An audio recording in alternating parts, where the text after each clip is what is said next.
Well, it's time to dive into another classic album review. This is an album that really hit me hard back in high school, and it's one that I revisit to time and time again. Now, this isn't my favorite album from the group, but this is the one that kind of showcased what we were in for. Let's just dive in before I gush too much about it.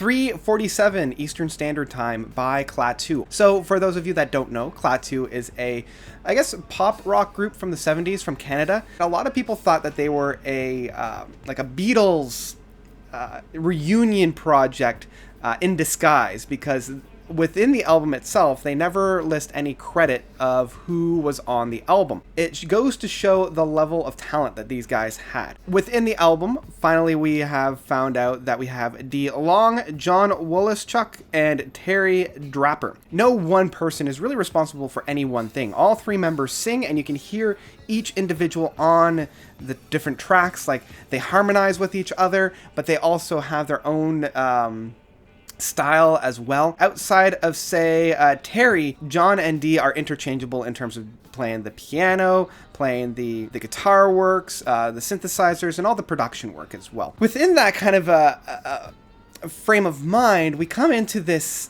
in my mind, it's a mixed grab bag of very interesting music. Within this particular piece, within 3:47 Eastern Standard Time, there are three distinct type of tracks we find on this album.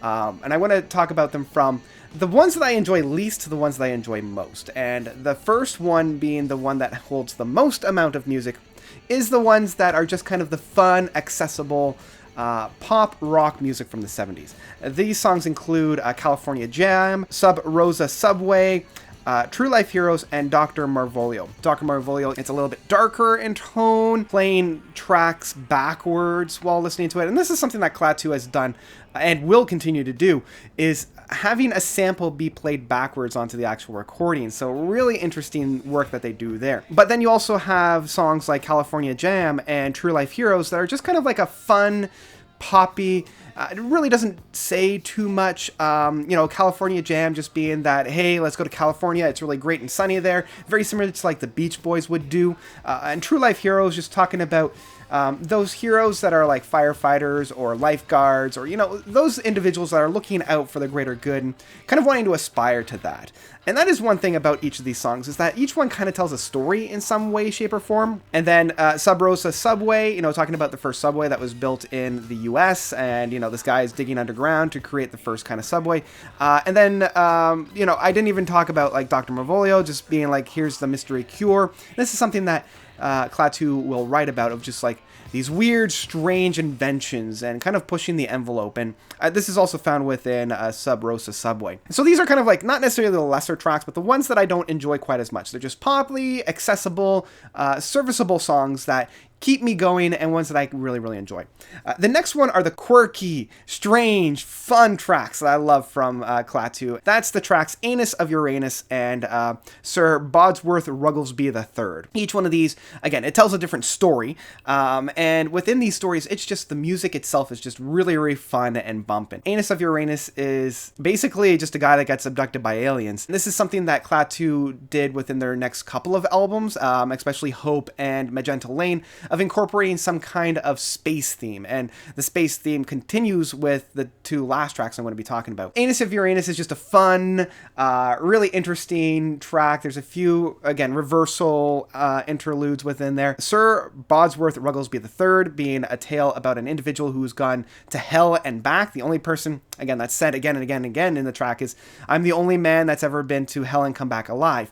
Being the sailor that, and it's not even like from the personal standpoint of the narrator, it's the narrator talking about this guy, this Sir Rugglesby III, saying that he's done this, and then he goes kind of around the world to talk about it, and then he just kind of disappears. But the thing that I love about Sir Bodsworth is the singing styles. It's very fun in this sense. It's, the entire song is singing like this, and I'm singing like this, and I love this. This is one of my favorite happy tunes that I'll listen to again and again, and a lot of it has to do with that quirky singing style of this, he's been around the world. Like, it definitely adds to that mythos of the song, of being like this old timer telling you this story, and you're like, sure, grandpa, whatever. Yeah, this guy you met went to hell and came back. Yeah, sure, whatever. And so the final two tracks, the bookends of this, being Calling Occupants of Interplanetary Craft and Little Neutrino, these are the masterpieces. This showcases what the band was able to do and kind of deviates them from all the other pop rock kind of conglomerations of the 60s and 70s that were trying to do this type of music. Both of these tracks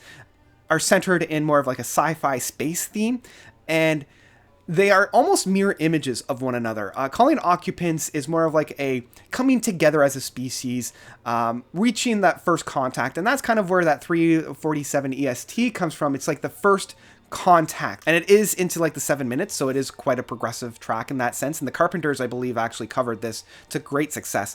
But I love the original here, and I love how it starts off with, you hear footsteps coming through the woods, and it essentially mirrors the front cover of this, where you have the butterflies, you've got like a little bit of the creatures in and around the track, and then you hear the needle drop, and that's when the first notes come in. And I love that little bit of a spice of the album. It just adds such a great little oomph to know that the album is officially starting off with that needle drop. And then we have those big build-ups of the song, the big crescendos, and then we have the little bit of a plateau.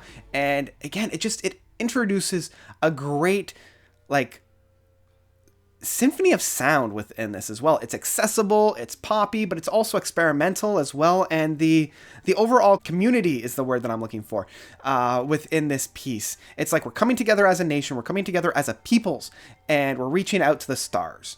Now this is countered with Little Neutrino, which is pretty much the reversal. It's of an alien spacecraft that's essentially so small that it feels so insignificant. And, you know, it's saying like, you know, I'm passing through the person that's known as you, and you don't even notice me. And this is, you know, this type of theme is echoed very much within the next album that they put out. But here it's just so heart-wrenching and so personal. Like, I definitely grabbed onto it when I was a teenager.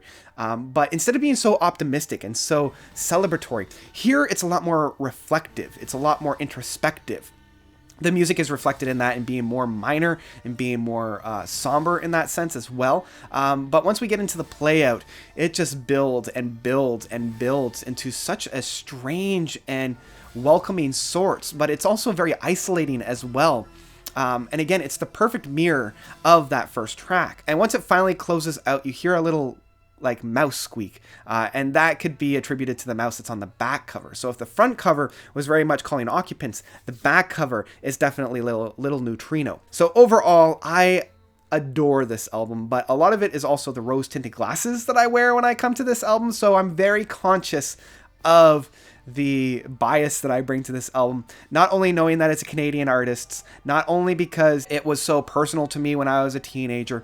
I do recognize some of the flaws, like some of those weaker tracks that I was talking about do outweigh, because it's almost like a 50-50 split of being 4 tracks that are 2 tracks that are hey, and then 2 tracks that are just like face meltingly amazing. So it does kind of balance it out there, but I can't give it like a glowingly positive review.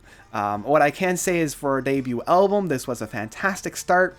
It went on to produce an even better album after this, but this album still holds some great gems. And so it's for that reason that I have to say, if you haven't already, pick this up in physical format. This is an album that needs to be in your collection in physical format. If you can find it on vinyl, this is the way to listen to this album. That's about it for 3:47 Eastern Standard Time by Klaatu. What did you guys think about this album? Did you love it? Did you hate it? Whatever you thought, let me know of your own comments by commenting down below.